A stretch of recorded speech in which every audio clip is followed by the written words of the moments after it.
Welcome to She Coaches Coaches. I'm your host, Candy Motzek, and I'm going to help you find the clarity, confidence, and courage to become the coach that you are meant to be. If you're a new coach, or if you've always wanted to be a life coach, then this is the place for you. We're going to talk all about mindset and strategies and how to, because step by step only works when you have the clarity, courage, and confidence to take action. Let's get started.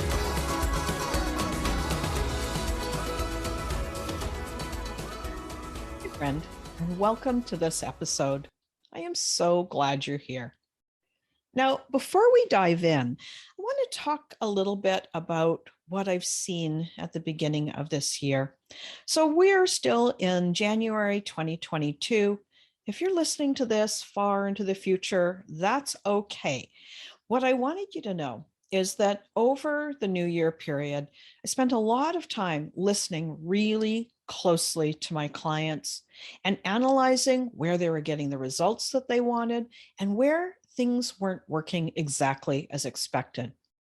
And I talked to them and I looked at my notes and I thought about what was going on.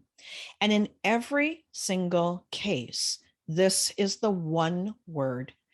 It's fear. And I realized that we all hold ourselves back because of fear. And so I decided to do a few episodes, different things to do with fear, and I'm hoping that you're going to find them useful.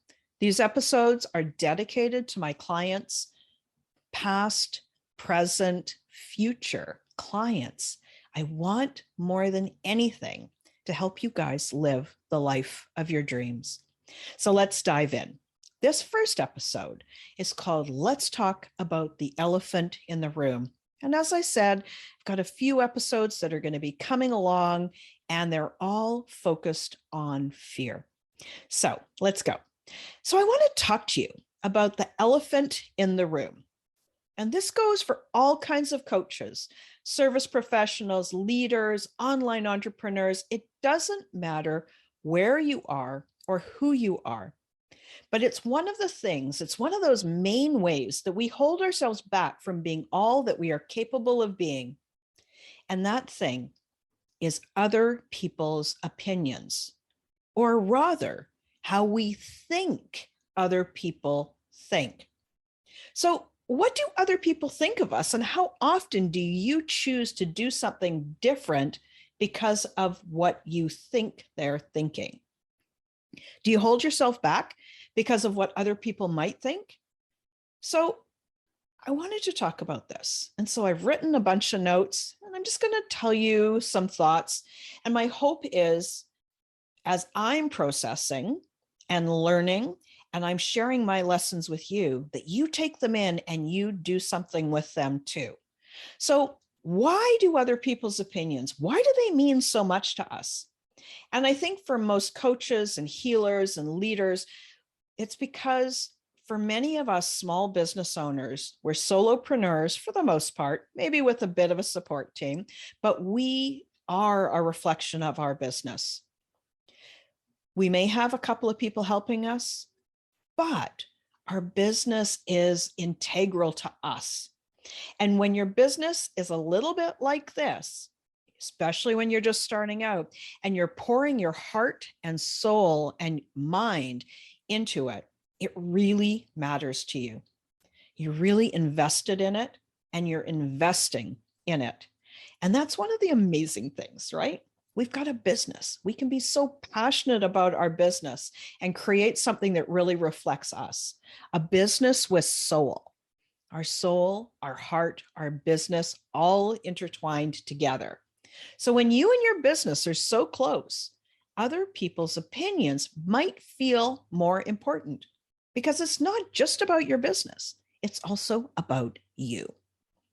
Think what would happen if your business was selling a product, like a random old product that you had found in the marketplace, not even one that you'd invented. Maybe the product that you're selling is chairs or something like that, something physical, something that's that you can put your fingers on, and you didn't create it, you didn't design it, but now you're selling it. And it's just not going to have the same impact with you. It doesn't have all of your heart in it. Your investment in it would probably be money and time for the planning, but it's not at the same level as being a coach. They would have had their thought about it, those designers and manufacturers. Everybody's got thoughts about their things. Everyone has judgments and everybody has opinions. But it wouldn't matter so much to you if somebody didn't like that chair you were selling, because it wouldn't feel like they're judging you. So that's one thing for you to think about. What kinds of things does your mind say to you? It might be worried about questions like this. What will my friends think? Or, you know what? I've always wanted to be a coach, and that's what I'm going to do. I'm going to shift my career. I'm going to create this side hustle, and maybe eventually I am going to have an amazing business. So, what will people say to you or say about you? What will your family say? And when they say it, what does it sound like, right? You might say something like, I've always wanted to be a coach. And what will they say? Well, they might say, oh, okay. Isn't that kind of an unusual thing to do? Or are you sure that's really an important thing? Or could you really make it at that?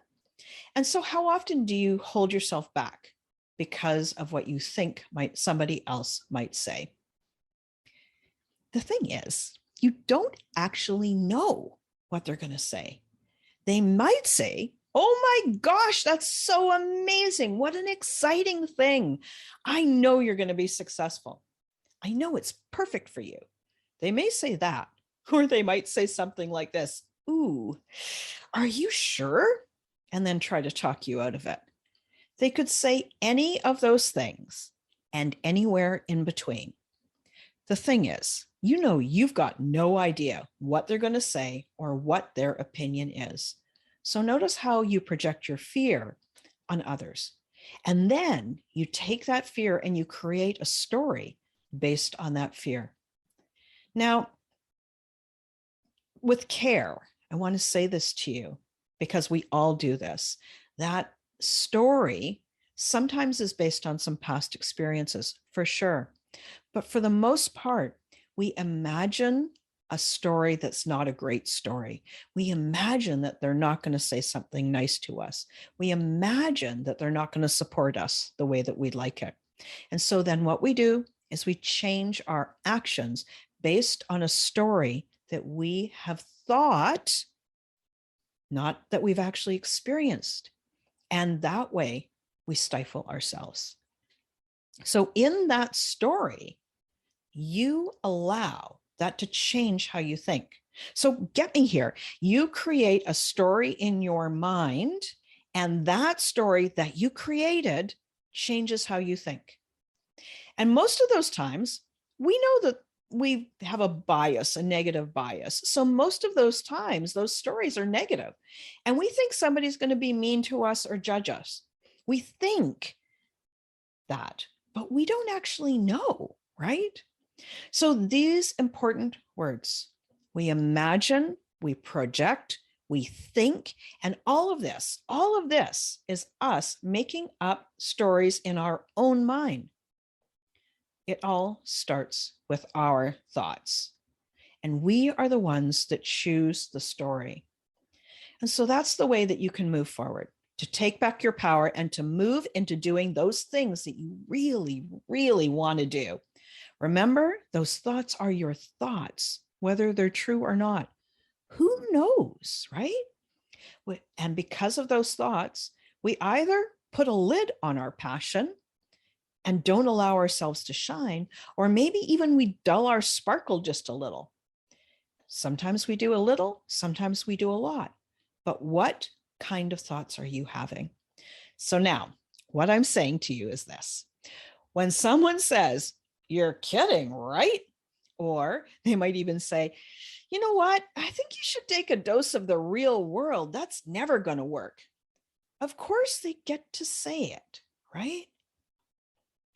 They're used to having a certain relationship with you. They want you to stay safe because they care about you. They also don't want you to change because it upsets their apple cart as well. Maybe you guys are used to doing the salsa dance together. And now, with your change in life, it's like you're changing to the waltz, and they might be a little uncomfortable too. They also might be doing it because they really truly believe that they're protecting you. They love you, they care for you, and they don't want you to get hurt. So, yeah, they might say those things, the things that we fear, but they may say them from completely different places. And again, you've got no control because guess what? When you start to think about it, when you second guess, you hold yourself back because of how you imagine somebody else might judge you, or you hold yourself back because you imagine what their opinion is going to be. And the reality is, other people will judge you. It's a fact of life. We can't help it. I judge people all the time. You judge people all the time. We form our opinions every single day. So, of course, other people are judging you too. And if you ever thought about it that way, now sometimes you're going to suspect maybe they're judging me positively. Maybe instead of going to that negative bias, we try, maybe they'll say, wow, that's so cool. And other times they're not going to say that. So think about this. When we think they're going to judge us, do we even consider that they may judge us kindly and positively and they might encourage us? No, we automatically jump to that negative place. But we don't have to make that assumption. So, what are you noticing as I describe this to you? Are you starting to shift your perspective just a little? They may judge you when they see you online. They may judge you when you do a video. They may judge you when they see your photo or hear you speak. They may judge your appearance. They may say, he's too loud and boisterous. I hate that. Or they might say, she's too fat. Or they might say, he's too skinny. Who knows? They may say all those things. But what often happens is that we might hear the judgment. And here's where we can change. We might decide that we've got no control over what they think or their judgment. We can change who we are. That's the only thing that we've got control over. Who we are, how we show up, how we think, how we feel. And we get to learn how to accept ourselves and our choices and our dreams. Let me give you some other thoughts. And I don't know if you've noticed this about judgment, but sometimes somebody might look at you and say, oh, I love how her eyes sparkle when she smiles. Or, oh, she is such a kind, caring person. Would you ever think about those kinds of judgments? Probably not. Now, let's flip the script around a little bit. And I want to show you one other thing, is that sometimes we use our own judgments against us. And here's what I mean. We might look at somebody else and we might say something like that. Oh, I love how her eyes sparkle when she smiles. She just shines from within. And then we flip the script and we turn that mirror on ourselves. And we might say things like, ugh, my eyes never do that. Do you feel how we looked at somebody else and found something amazing and something to admire about them, but then use that against ourselves? We judge that other person so kindly and then turn it on ourselves like a weapon. What about this one? A little bit different. Oh, look at that. She's got a great behind. And then a lot of people might turn that mirror on themselves and go, oh, I wish my behind looked like that too. But mine is kind of flat. Taking a compliment that you were giving to somebody else and then turning the mirror on yourself and using that mirror as a way to put yourself down. So think about it. People are always going to form opinions. They're going to form opinions about you no matter what. And sometimes those opinions might be great. They might be complimentary. So who knows? And at the end of it, we can't control their opinions at any time, not just today or tomorrow. Even if we do the best job we've ever done, we still can't control their opinions. And remember too, that a lot of times when they're making their opinion about you, it might actually be a reflection of how they think of themselves. Or maybe they're thinking how you're better than they are and turning that compliment on themselves, just like you might do the same to you. So to close out this episode, I found this quote and I wanted to read it to you. It kind of sums up the idea about other people's opinions, and I love it. It says, and I believe it's an Eleanor Roosevelt quote. It says, "You probably wouldn't worry about what other people think of you if you could know how seldom they actually do." Pause for a moment and take that in. Do you get that? So often, people aren't even thinking about you. They're so busy thinking about themselves and their lives and their challenges. So they're using that opinion sometimes, and sometimes you're not even their focus. So when you're thinking about what somebody else is going to say, what's going to happen? Really? Probably nothing. Probably they're thinking of themselves, or probably they're looking at you in admiration because you're going out there and creating the life of your dreams, and they're turning it on themselves as a reminder of where they aren't stepping up in their own life. So notice, we can use opinions, other people's opinions, in many ways. Do we imagine what their opinion might be and hold ourselves back? Do we look at somebody else and form our own opinion and spur ourselves forward, use them as a role model, or do we hold ourselves back? Lots for you to think about here, right? So I would encourage you to think about this, and I would love to hear how you're going to take this and move forward for yourself. Take the next step, take the next risk, become an awesome coach instead of holding yourself back. Allow yourself just to open up and shine and use your gifts, because you are so needed in the world. I've got one more thing.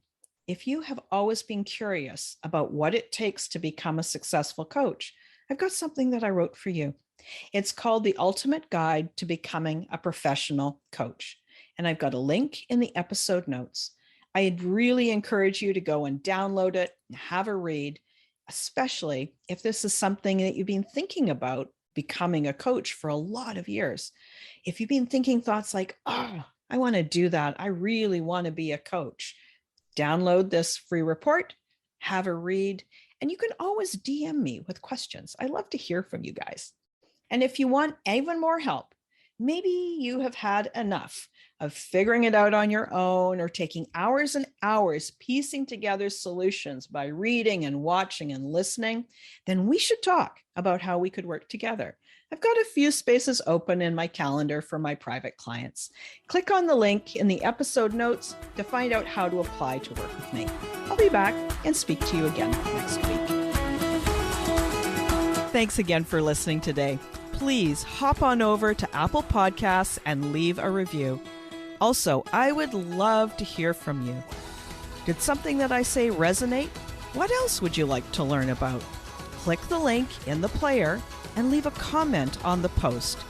This is going to give me great ideas for future episodes so I can help you best. Join me again next week for more coaching, support, and teaching to help you become the confident coach you are meant to be.